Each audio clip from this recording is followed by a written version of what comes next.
सभी भाइयों को नमस्कार। आपका स्वागत है हमारे चैनल द PYQ में। जैसा कि हम सबको पता है कि पेट 2022 के माध्यम से वन रक्षक और वन्य जीव रक्षक की 709 पदों पर भर्ती निकाली गई है, जिसमें लगभग 42 गुना बच्चों को बुलाया गया है, जो कि एक बड़ी संख्या है। लगभग 30,000 के आसपास बच्चे हैं, तो इसका मतलब है कंपटीशन टफ होने वाला है। और ये अलग अलग सेक्शन की कट ऑफ है, जिसमें आप सबको लगभग पता ही चल गया होगा कि कौन इसमें मेंस एग्ज़ाम देने वाला है और कौन इससे बाहर हो गया है। अब हम इसके सिलेबस के बारे में डिस्कशन करेंगे। इसका सिलेबस क्या है और इसको कैसे हम एक अच्छा स्कोर प्राप्त कर सकते हैं इसमें। तो टोटल 100 प्रश्न होंगे। समयावधि इसमें 2 घंटा दी गई है। सारे क्वेश्चन ऑब्जेक्टिव होंगे और पेपर तो ऑफलाइन होता ही है।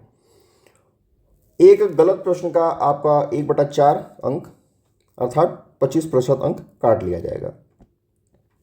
अब इसमें जो पुराना वन रक्षक का एग्ज़ाम हुआ था 2019 वाली भर्ती जो थी, उस सिलेबस से ये जो सिलेबस है ये पूरी तरीके से अलग है, क्योंकि जो यूपी का नया पैटर्न बना है एग्ज़ाम कराने का, उसमें उत्तर प्रदेश और कंप्यूटर ये दो सेक्शन जो है वो हर एग्ज़ाम में लगभग कंपलसरी हो गए हैं।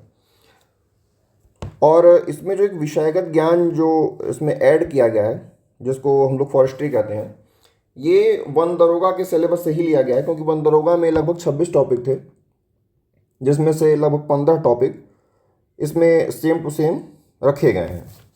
और एक नया सब्जेक्ट जोड़ा गया है इसमें, गणित और जीव विज्ञान, जो कि फॉरेस्ट में जो भी जाएगा उसके लिए जीव विज्ञान की तो नॉलेज होनी ज़रूरी है। तो इसी के तहत ये सिलेबस बनाया गया है। और इसमें फॉरेस्ट्री का जो है वो 50 क्वेश्चन है, मैथ और बायोलॉजी के 15 क्वेश्चन है, कंप्यूटर का 15 क्वेश्चन है और उत्तर प्रदेश का 20 क्वेश्चन है। आपको समय टोटल मिलेगा 2 घंटे का और 100 प्रश्न रहेंगे। इसमें 1/4 नेगेटिव है। और फिर हम सिलेबस का डिस्कशन करते हैं। तो जैसे कि मैंने बताया कि दरोगा में 26 टॉपिक हैं टोटल, जिसमें से 15 टॉपिक वन रक्षक में लिए गए हैं। इसमें पहला टॉपिक आता है राष्ट्रीय उद्यान और पक्षी विहार, और जो इसका थर्ड टॉपिक है हाथी और टाइगर रिजर्व। इन दोनों टॉपिक से मेनली जो क्वेश्चन बनते हैं, एक तो क्वेश्चन बनता है कि इनकी जनगणना के आंकड़े क्या क्या हैं, जो लेटेस्ट जनगणना हुई है, या फिर जो ज़्यादातर क्वेश्चन बनता है कि जो मिलान वाला क्वेश्चन बनता है कि आपको 3 या 4 राष्ट्रीय उद्यान दे दिया जाएगा और 4 जगह दे दी जाएगी, उसको आपको मिलाना है। या फिर जो नया पैटर्न आया है उसमें ये है कि आपको पूछ सकते हैं कि कौन सा जानवर है या फिर कौन सा पक्षी है, किस पक्षी विहार चाहे राष्ट्रीय उद्यान की विशेषता है, आपको उसको बताना पड़ेगा। और सेम वही टाइगर रिजर्व का और हाथी रिजर्व का ही पूछता है। जो हमारा ये टॉपिक है, फोर्थ टॉपिक, हमारा पर्यावरण और पारिस्थितिकी संतुलन, ये हम लोगों ने लगभग सब लोगों ने पढ़ा ही हुआ है। इसमें पारितंत्र है, पारितंत्र के घटक हैं, और आहार श्रृंखला है, ये आहार जाल है, ओजोन परत है, और ओजोन डिप्लीशन हो गया। फिर इसका कचरा प्रबंधन। कचरा प्रबंधन अभी तक तो लोगों ने वैसे नहीं पढ़ा है, लेकिन कचरा प्रबंधन कह सकते हैं थोड़ा सा एक नया टॉपिक है, इसको पढ़ना पड़ेगा। हाँ, हमारा 5वां टॉपिक है जलवायु परिवर्तन, जलवायु संरक्षण।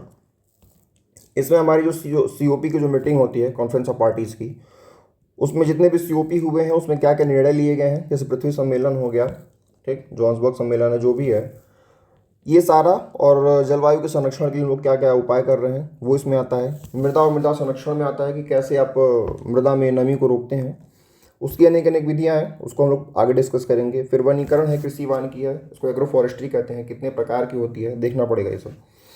फिर वन आपदाओं की चुनौतियाँ, जितनी भी आपदाएं होती हैं उसको हम कैसे डील करेंगे। फिर वन उपज है, वनों से हमको क्या क्या प्राप्त होता है। और पिछली बार वन दरोगा में से क्वेश्चन आया था वन उपज से कि आपको 4 वन उपज दे दी गई थी और उसका साइंटिफिक नाम सामने दिया गया था, उसको मिलाना था।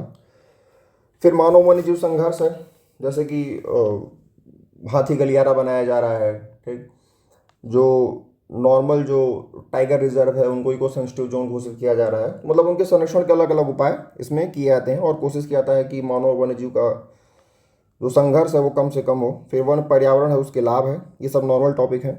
वन और वन्य जीव का संरक्षण है, अर्थव्यवस्था में वनों का योगदान है कि वन आपके अर्थव्यवस्था में क्या क्या योगदान कर रहे हैं, GDP में क्या योगदान है।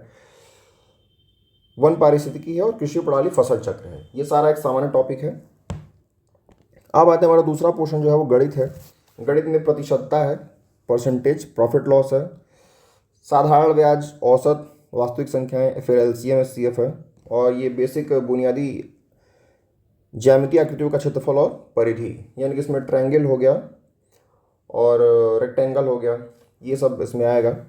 फिर वर्गीकृत आंकड़ों का माध्य, माध्यिका और बहुलक, बहुलक हो गया, मीन, मोड और मीडियन, ये भी नॉर्मल टॉपिक है। और फिर आते हैं जीव विज्ञान पे। जीव विज्ञान में मैंने देखा है कि जो भी ये टॉपिक दिए हैं ये सारा का सारा क्लास 10 एनसीईआरटी से एकदम सेम टू सेम मैच करता है।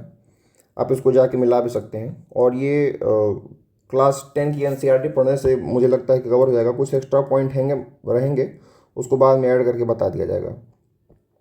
अब आते हैं भाग 3 पे। भाग 3 में आते हैं तो भाग 3 कंप्यूटर है। कंप्यूटर पहले जो लगभग 2024 तक जो भी एग्ज़ाम हुए हैं कंप्यूटर में नॉर्मल आता था, जो भी ट्रेडिशनल सिलेबस था उसके हिसाब से ही क्वेश्चन पूछे जाते थे। लेकिन जो इधर पेपर हो रहा है, जो लेटेस्ट पैटर्न है यूपी ट्रिपल एससी का, जैसे कि स्टोर कीपर का पेपर हुआ है, मंडी परिषद हुआ है, वीपीओ का पेपर हुआ है, ये 3 पेपर जल्दी जल्दी यूपी ट्रिपल एससी करा रही है। एक्चुअली इन लोगों को जो 2022 का पेट है उसका एग्ज़ाम लगभग जुलाई तक समाप्त करना है, योगी जी के द्वारा आदेश दिया गया है। और इसमें ये जो तीनों एग्ज़ाम हैं, इन तीनों में जो संभावित कट ऑफ है वो लगभग 65 से 70 नंबर तक जाने की उम्मीद है। इससे ज़्यादा नंबर नहीं जाएगा, क्योंकि जो बच्चे कंप्यूटर में करके आ रहे हैं 15 नंबर का हर एग्ज़ाम में लगभग आ रहा है, तो 15 में 10 नंबर अगर कोई कर ले रहा है तो एक अच्छा स्कोर माना जाएगा। और वही हाल यूपी स्पेशल का है। यूपी स्पेशल 20 नंबर का है, उसमें जो नॉर्मल जो ट्रेडिशनल यूपी का जीके है उससे बच्चे 10 नंबर तक तो कर सकते हैं, जो पढ़ के जाएगा 10 नंबर हो जाएगा। लेकिन उसके बाद का जो नंबर है 5 नंबर, चाहे जो भी 6 नंबर पाता है, वो नंबर प्राप्त करना कठिन है, क्योंकि बहुत अजीब से क्वेश्चन पूछे जा रहे हैं। जैसे कि रिसेंट एग्जाम में हुआ था, मणिकर्णिका घाट पे क्वेश्चन पूछा गया था, ठीक। उसके बाद अलग अलग तरह के क्वेश्चन, जैसे कि यूपी में कौन कौन से अभिनेता हैं, किस स्थान से है, मतलब वो प्रमुख हैं, किस स्थान पे पैदा हुए हैं, उनको मिलान करना है। ये एक अजीबोगरीब क्वेश्चन है। ये आजकल क्वेश्चन आ रहे हैं तो इसको भी देखना पड़ेगा। और कंप्यूटर की बात करें तो जो ज़्यादातर क्वेश्चन बन रहे हैं वो इंटरनेट प्रोटोकॉल से, IP address, MS Word, MS Excel और ऑपरेटिंग सिस्टम से भी बन रहे हैं क्वेश्चन, ऑपरेटिंग सिस्टम से।